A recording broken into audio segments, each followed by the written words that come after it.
ایک دو باتیں میں طلبہ کی خدمت میں اور ان حضرات کی خدمت میں عرض کرنا چاہوں گا۔ ابھی دو باتیں یہاں کی گئی، ایک نظم پڑھی گئی جس میں مادر علمی کا احسان بتایا گیا کہ مادر علمی کا ہمارے اوپر کیا احسان ہے۔ دوسرا اعلان مولانا کریم اللہ صاحب کی طرف سے تھا کہ ویڈیو وغیرہ بنانے پر یہاں پابندی ہے اور کوئی اس کو استعمال نہ کرے۔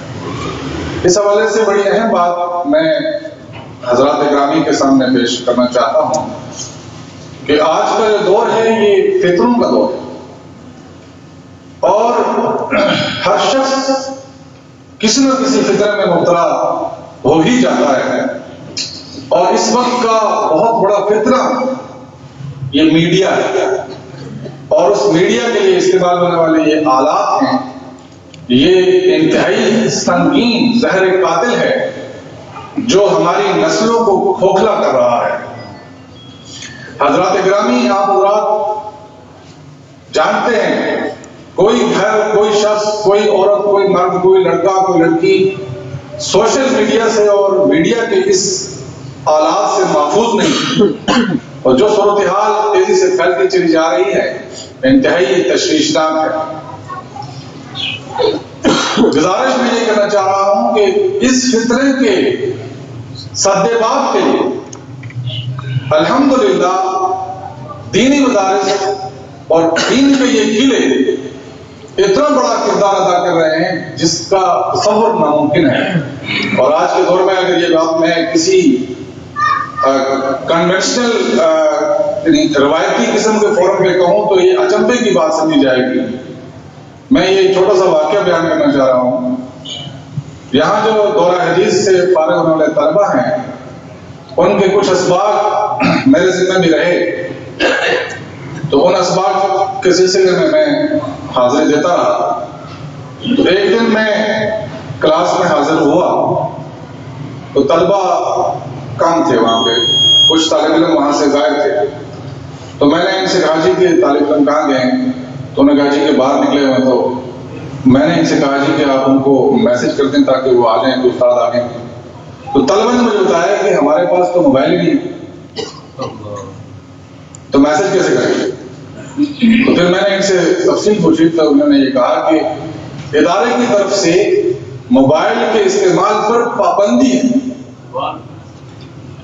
اور کوئی طالب علم دوران تعلیم تو کیا مدرسے کی حدود میں موبائل فون استعمال نہیں کر سکتا، اور اسمارٹ فون رکھنا تو بالکل ممنوع ہے۔ یعنی کہ جو ڈیجیٹل موبائل ہے، اسمارٹ فون ہے، جو آج کل زندگی کی ایک ضرورت سمجھا جا رہا ہے معاشرے کے اندر، وہ مدرسے کی حدود میں رکھنا ہی ممنوع ہے۔ اور مجھے حضرت مولانا مفتی انیس احمد صاحب نے کچھ دن پہلے میڈیا کی ایک خبر فارورڈ کی تھی، جس میں یہ خبر تھی کہ دارالعلوم دیوبند میں کچھ طالب علموں کا اس وجہ سے اخراج کر دیا گیا کہ ان کے پاس سے ڈیجیٹل موبائل اور یہ اسمارٹ فون پکڑا گیا۔ تو کچھ تحقیق کرنے سے پتہ چلا کہ کسی بھی مدرسے میں پاکستان میں آلموسٹ الا ماشاءاللہ تمام مدرسوں میں اور اداروں میں، دینی اداروں میں طلبہ کے لیے موبائل فون استعمال کرنا اور خاص طور پر اسمارٹ فون استعمال کرنا ممنوع ہے۔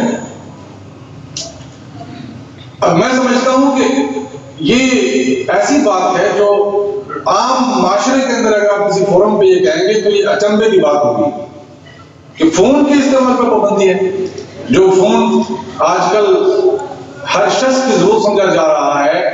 گھر میں، باورچی خانے میں کھانا پکانے والی خاتون کے پاس بھی موبائل فون ہے اور فیس بک پہ وہ لائیو رہتی ہے، اور اسی طریقے سے ہر شخص چاہے وہ غریب ہے امیر ہے اس کے پاس ٹچ موبائل موجود ہے اور وہ ہر وقت سوشل میڈیا پہ ایکٹیو رہتا ہے۔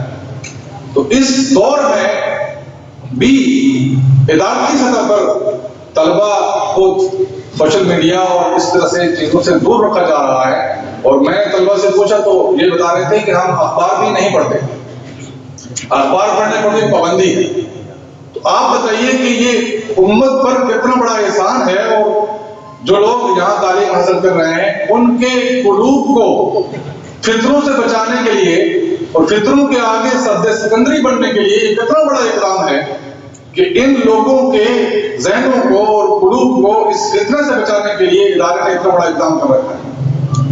یہ واقعتاً اس ادارے کا اور دوسرے ادارے جن میں یہ قانون ہے، یہ نوجوانوں پر اور ان لوگوں پر بہت بڑا احسان ہے کہ یہ اس فتنے سے بچایا جا رہا ہے۔ میں دعوے سے کہتا ہوں، ہم بھی موبائل رکھتے ہیں اور مجبوری ہے اس طرح کا موبائل استعمال کرتے ہیں۔ جس شخص کے پاس بھی، چاہے وہ بزرگ ہے، چاہے وہ عام آدمی ہے، چاہے وہ عالم ہے، چاہے وہ حافظ ہے، وہ قاری ہے، اس کے پاس اگر اسمارٹ فون ہے وہ گناہ سے نہیں بچ سکتا۔ اگر کوئی دعویٰ کرتا ہے کہ گناہ سے بچتا ہوں، میں جھوٹ بولتا ہوں۔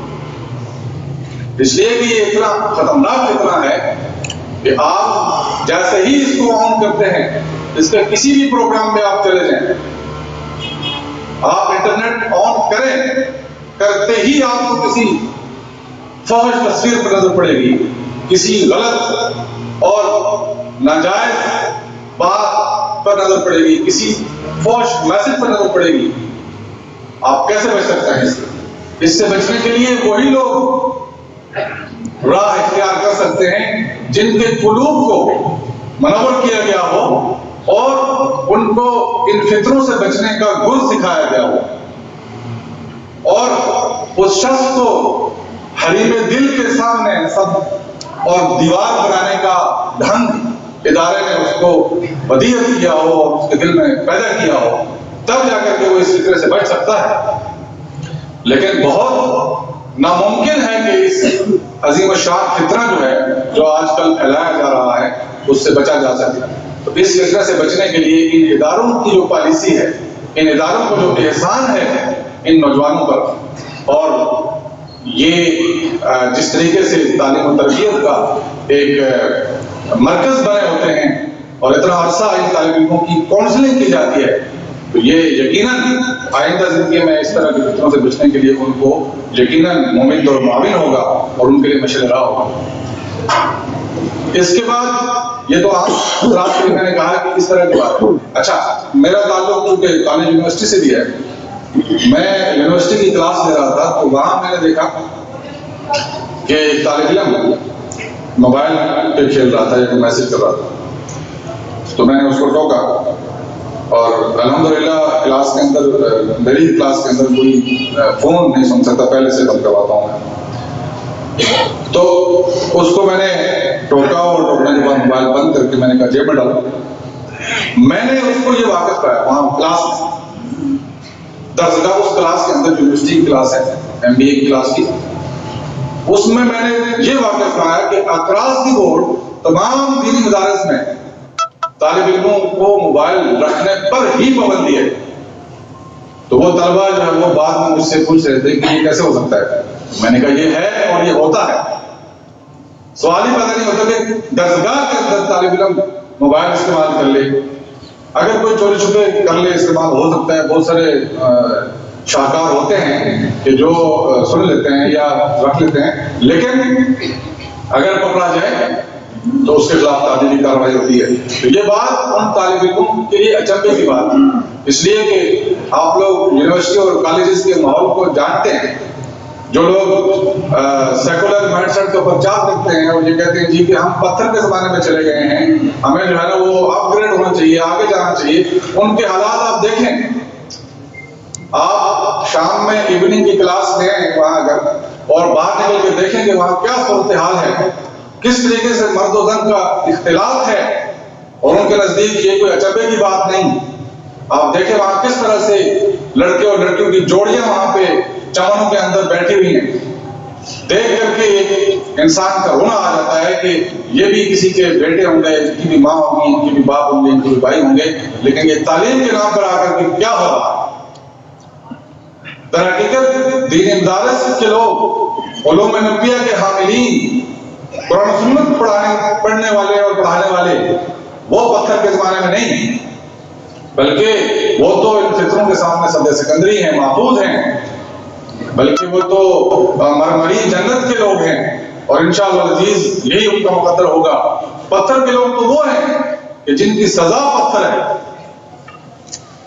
اور اس چیز کو کچھ نہیں سمجھا جاتا. ایسے ایسے لوگ ہیں جو شراب پی کر کے زنا کر کے درسوں کے اندر آتے ہیں. کالج یونیورسٹی کا عام ماحول ہے, آپ جا کے دیکھیں. کسی یونیورسٹی میں میری ایوننگ کی کلاس تھی, تو کلاس لینے کے بعد میں نکلا کوئی 8-9 بجے کا ٹائم تھا. اس وقت میں نے دیکھا کہ وہاں پہ سردی کا زمانہ ہے, رات 9-10 بجے بہت لیٹ نائٹ ہوتی ہے. اس وقت بھی لڑکیاں اور لڑکے وہاں پہ اپنے اپنے جوڑے بھر کے بیٹھے ہوئے ہیں. تو اس پر ماتم کرنا چاہیے, نہ یہ کہ اس کو ذہنی پھیلاؤ کہنا چاہیے یا یہ کہ یہ کہنا چاہیے کہ وسعت ظرفی ہے. یہ وسعت ظرفی نہیں ہے, بلکہ انتہائی خطرناک انتہا پسندی ہے. تو اس لیے ہمیں جو ہے نا اس حوالے سے بہت ہی ہوشیاری کے ساتھ رہنا ہوگا, اور خاص طور پر طالب علموں کی خدمت میں یہ گزارش کروں گا کہ یہ میڈیا کا جو دور ہے یہ انتہائی بڑا فتنہ ہے اور خطرناک فتنہ ہے. اس میں اپنے آپ کو اس سے محفوظ رکھیں. اور پہلے تو نصیحت یہ کرتے تھے لوگ کہ اپنے دل کو محفوظ رکھیں, اور اب اس کے ساتھ یہ بھی نصیحت ہے کہ اپنے موبائل کو بھی محفوظ رکھیں گندگی سے, کہ کوئی اگر آپ کا موبائل چیک کر لے تو شرمندگی نہ ہو. اگر کسی نے نہیں بھی چیک کیا تو وہ قاتل مطلق تو دیکھ رہا ہے کہ اس کے اندر کیا بھرا ہوا اور آپ کیا دیکھ رہے ہیں.